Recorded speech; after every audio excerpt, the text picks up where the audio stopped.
Numbers chapter 5.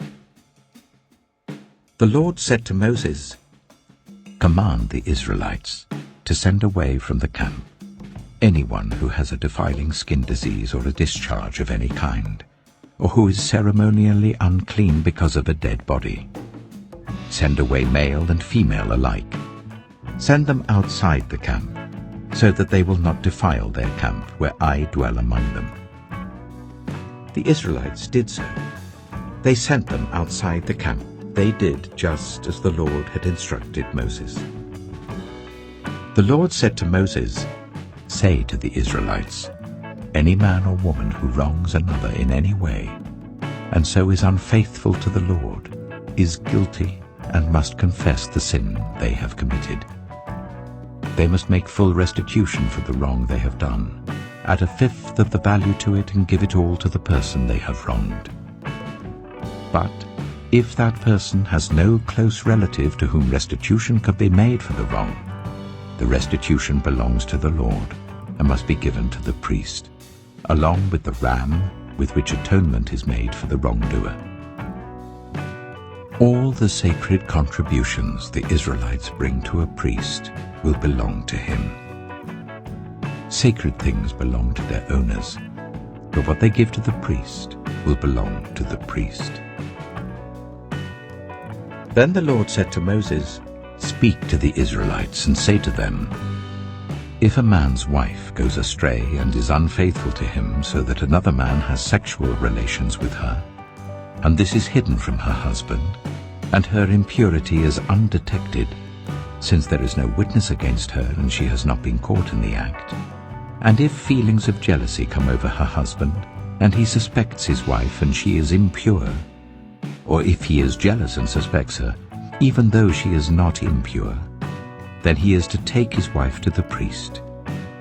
He must also take an offering of 1/10 of an ephah of barley flour on her behalf.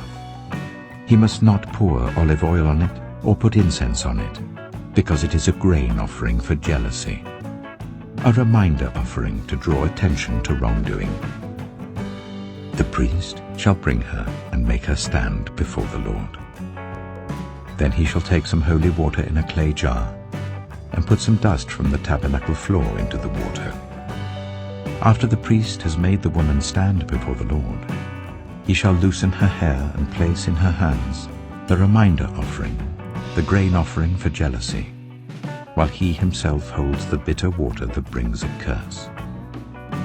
Then the priest shall put the woman under oath and say to her, if no other man has had sexual relations with you, and you have not gone astray and become impure while married to your husband, may this bitter water that brings a curse not harm you.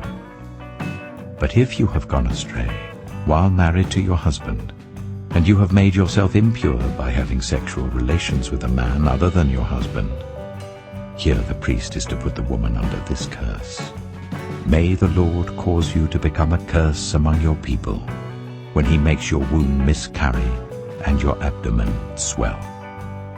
May this water that brings a curse enter your body, so that your abdomen swells or your womb miscarries." Then the woman is to say, "Amen, so be it." The priest is to write these curses on a scroll, and then wash them off into the bitter water. He shall make the woman drink the bitter water that brings a curse, and this water that brings a curse and causes bitter suffering will enter her. The priest is to take from her hands the grain offering for jealousy, wave it before the Lord and bring it to the altar. The priest is then to take a handful of the grain offering as a memorial offering and burn it on the altar. After that, he is to make the woman drink the water. If she has made herself impure and been unfaithful to her husband, this will be the result. When she is made to drink the water that brings a curse and causes bitter suffering, it will enter her, her abdomen will swell, and her womb will miscarry, and she will become a curse. If, however, the woman has not made herself impure but is clean, she will be cleared of guilt and will be able to have children. This then is the law of jealousy, when a woman goes astray and makes herself impure while married to her husband, or when feelings of jealousy come over a man because he suspects his wife. The priest is to make her stand before the Lord, and is to apply this entire law to her. The husband will be innocent of any wrongdoing, but the woman will bear the consequences of her sin.